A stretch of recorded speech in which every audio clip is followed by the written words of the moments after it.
Good afternoon students, कैसे हो तुम सब? आशा है खूब मेहनत से पढ़ रहे होगे, हैं? पढ़ना भी चाहिए।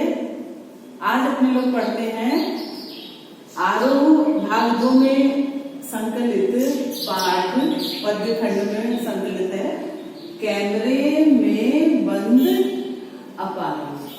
कैमरे में बंद अपाहिज, जिसके कवि हैं रघुवीर सहाय।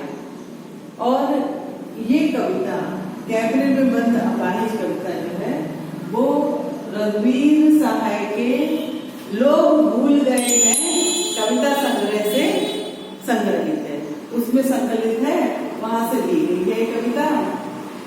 इस कविता के बारे में कैमरे में बंद अपाहिज, थोड़ा सा तुम्हें शीर्षक देख के ही लग रहा होगा, इसके बारे में कहा जाता है एक तो वो अपाहिज है, अपाहिज वैसे ही करुणा का पात्र होता है। तो इस पर रघुवीर सहाय की पैनी दृष्टि गई है। रघुवीर सहाय उन क्षेत्रों में भी खूब घुसे हैं जो लोग हाशिए पर रख दिए जाते हैं, जिनके बारे में कोई नहीं सोचता। उनके बारे में रघुवीर सहाय का संवेदनशील व्यक्तित्व सोचता है। और कहा जाता है ना कि जहां न पहुंचे रवि वहां पहुंचे कवि। तो ऐसे ही सफल कवि या साहित्यकार जिन्होंने अपाहिज को अपनी कविता का विषय बनाया। इस कविता के बारे में बताया जाता है कि ये करुणा के मुखौटे में छिपी क्रूरता की कविता है। करुणा के मुखौटे में छिपी क्रूरता की कविता बताई जाती है। ये क्यों?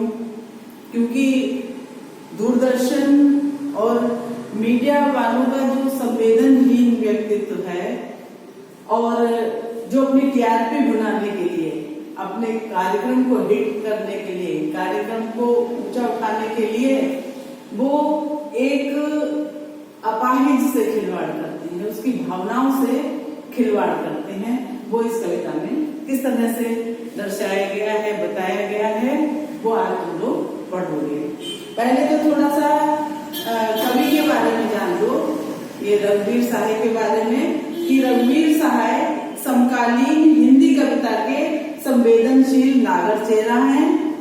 सड़क, चौराहा, दफ्तर, अखबार, संसद, बस, रेल और बाजार की बेलौस भाषा में उन्होंने कविता लिखी। घर, मोहल्ले के चरित्रों पर कविता लिखकर इन्हें हमारी चेतना का स्थायी नागरिक बनाया। हत्या, लूटपाट और आगजनी, राजनीतिक भ्रष्टाचार और छल में भी कविता में उतरकर खोजी पत्रकारिता की सनसनीखेज रट्टे नहीं रह जाते, आत्मान्वेषण का माध्यम बन जाते हैं, हमको सोचने पर बाध्य करते हैं। ये ठीक है कि पेशे से भी पत्रकार थे, खोजी पत्रकारिता वगैरह तो तुम अभिव्यक्ति के माध्यम में पढ़ ही रहे हो। तो खोजी पत्रकारिता की सनसनी रट्टे नहीं रह जाते, आत्मान्वेषण का माध्यम बन जाते हैं। ये ठीक है कि पेशे से भी पत्रकार थे, लेकिन वे सिर्फ पत्रकार ही नहीं, सिद्ध कथाकार और कवि भी थे। पत्रकार तो थे, लेकिन उनका संवेदनशील व्यक्तित्व था। पत्रकार की पहली नजर तो थी, लेकिन संवेदनशील व्यक्तित्व भी था, जो कि अपाहिज को देखकर उनका दिल जो है वो करुणा से भर जाता है। और वो दूरदर्शन कर्मियों या मीडिया कर्मियों, इनकी संवेदनहीनता पर करारा व्यक्त करते हैं इस कविता के माध्यम से। जातीय या व्यक्तिगत स्मृतियां उनके यहाँ नहीं के बराबर हैं, इसलिए उनके दोनों पांव वर्तमान में ही गड़े हैं।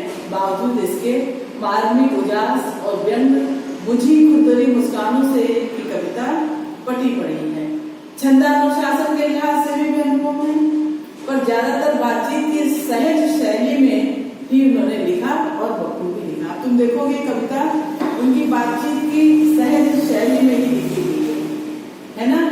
कुछ भी ऐसा नहीं लग रहा है कि बहुत कठिन शैली है, समझ में नहीं आएगा कैसे क्या करें। आप कविता पढ़ोगे, कविता अपने आप से समझ में आने लग जाती है।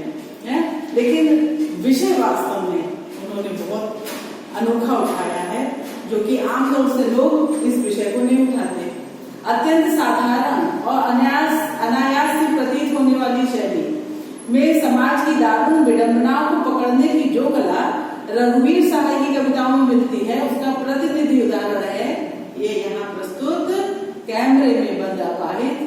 जो लोग भूल गए हैं संग्रह से ली गई है शारीरिक चुनौती को झेलते व्यक्ति से टेलीविजन कैमरे के सामने किस तरह से सवाल पूछे जाते हैं और कार्यक्रम को सफल बनाने के लिए उससे कैसी भंगिमा की अपेक्षा की जाती है, इसका लगभग सपाट तरीके से बयान करते हुए कवि ने एक तरह से पीड़ा के साथ दृश्य संचार माध्यम के संबंध को रेखांकित किया है।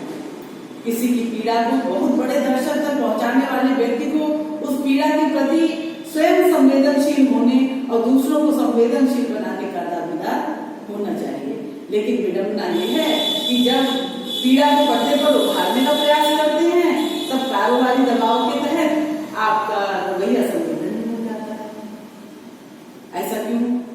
सहाय जी की कविता टेलीविजन स्टूडियो के भीतर की दुनिया को उभारती है, लेकिन यह आवश्यक नहीं कि इसे सिर्फ टेलीविजन माध्यम से जोड़कर देखा जाए। अपनी व्यंजना में ये कविता हर ऐसे व्यक्ति की ओर इशारा करती है जो दुख, दर्द, यातना, वेदना को बेचना चाहता है। इस कविता को शारीरिक चुनौती झेलते लोगों के प्रति संवेदनशील नजरिया अपनाने के प्रेरित करते पाठ के रूप में ही देखा जा सकता है। इसके लिए कवि ने धुर संवेदनहीनता को रेखांकित करने का तरीका अपनाया है। वो दिखलाता है कि किस तरह कपड़ा जलाने के मकसद से शुरू हुआ कार्यक्रम क्रूर बन जाता है। इसलिए तो इसे करुणा के मुखौटे में क्रूरता की कविता कहा गया है कि करुणा के मुखौटे में छिपी ये क्रूरता की कविता है। एक अब आप ये दिख रही है, तुम लोग दिख रहा है ना, ये कविता दिख रही है ना कि हम दूरदर्शन पर बोलेंगे। और देखो शैली जो है बिल्कुल सहज सरल है, बिल्कुल सादा है, लेकिन जो विषय है वो अनोखा है।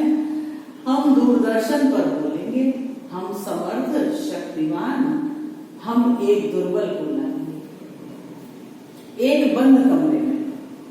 हम दूरदर्शन पर बोलेंगे, कौन?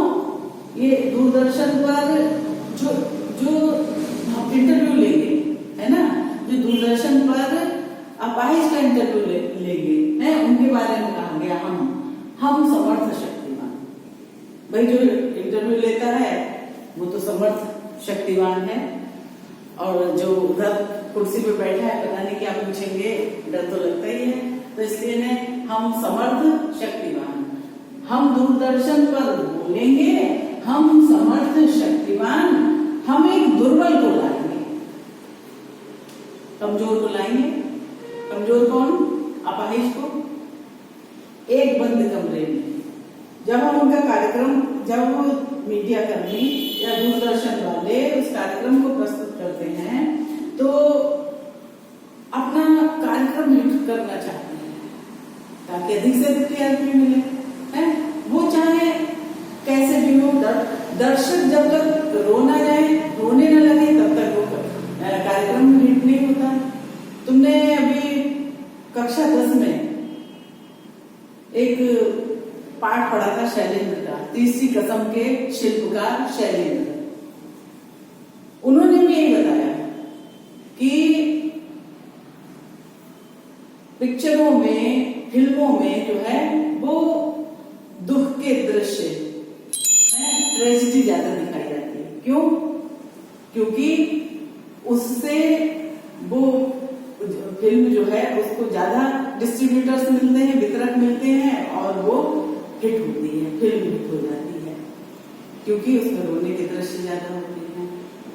तो ये जो है देखा जाए तो दर्शकों का शोषण है। तो कह रहे हैं कि हम दूरदर्शन पर बोलेंगे, हम समर्थ शक्तिमान, हम एक दुर्बल को लाएंगे।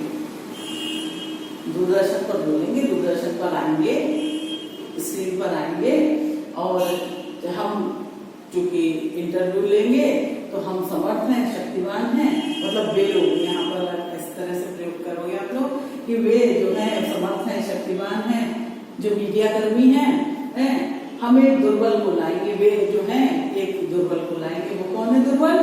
दुर्बल है अपाहिज।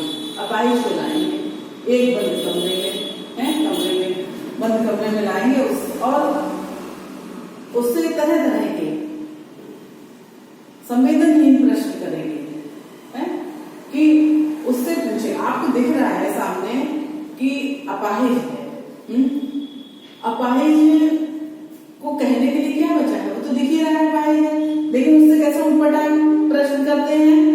उससे पूछेंगे तो क्या आप अपाहिज हैं? अजीब सा प्रश्न है। अरे जो अपाहिज है, दिख रहा है अपाहिज, उससे क्या पूछना कि तो क्या आप अपाहिज हैं? कहने का मतलब उसकी अंतरात्मा को कुरेदना, चोट पहुंचाना, उसके हृदय को चोट पहुंचाना। कि उससे पूछेंगे तो क्या आप अपाहिज हैं? तो क्या आप अपाहिज हैं? तो आप क्यों अपाहिज हैं? अब कौन जानता है? ईश्वर जानता है कि वो क्यों अपाहिज है। उससे क्या पूछना? एक अपाहिज से क्या पूछना कि तो आप क्यों अपाहिज हैं? कोई अपनी मर्जी से अपाहिज होता है क्या? ये उटपटांग प्रश्न करना हुआ। ये असंवेदनशील व्यक्तित्व का परिचय है। ये संवेदनहीनता है, अमानवीयता है कि हम किसी अपाहिज से पूछें तो आप क्यों अपाहिज हैं? आपका अपाहिजपन तो दुख देता होगा, आपका अपाहिजपन तो दुख देता होगा। अरे ये क्या पूछने की बात है? अपाहिज व्यक्ति स्वयं में कितना दुखी है, उससे क्या पूछना कि आपका अपाहिजपन तो दुख देता होगा? देता है। फिर क्वेश्चन क्यों? क्योंकि उसके आंसू निकलवाने, तभी तो उनका कार्यक्रम हिट होगा। स्क्रीन पर उनका कार्यक्रम तभी तो हिट होगा जब अपाहिज की आंखों में आंसू आ जाएंगे।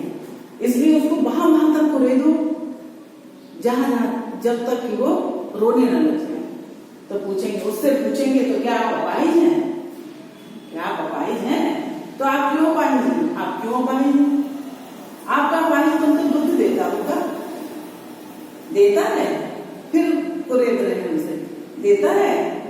फिर इशारा करेंगे कि सिर्फ कैमरा दिखाओ बड़ा बड़ा, जिससे कि उसका चेहरा, उसकी जो भाव भंगिमा है वो पूरी साफ चेहरे पर पर्दे पर आ जाए। उसका चेहरा जो है वो बिल्कुल क्लियर, उसकी बदलते हुए भाव भंगिमा जो है वो पर्दे पर आ जाए।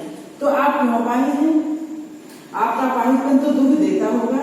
कैमरा दिखाओ उसे बड़ा बड़ा, मतलब जूम करके दिखाओ उसको। ये दृश्य जो है वो बड़ा करके दिखाना है। हाँ तो बताइए आपका दुख क्या है? जल्दी बताइए। फिर पूछे, फिर वही बात, वही कुरे देंगे कि हाँ तो बताइए आपका दुख क्या है? सामने दिख रहा है दुख, वो एक अपाहिज है। आप अपाहिज का इंटरव्यू ले रहे हैं तो उससे बार बार क्यों पूछना? हाँ तो बताइए आपका दुख क्या है? जल्दी बताइए, वो दुख बताइए।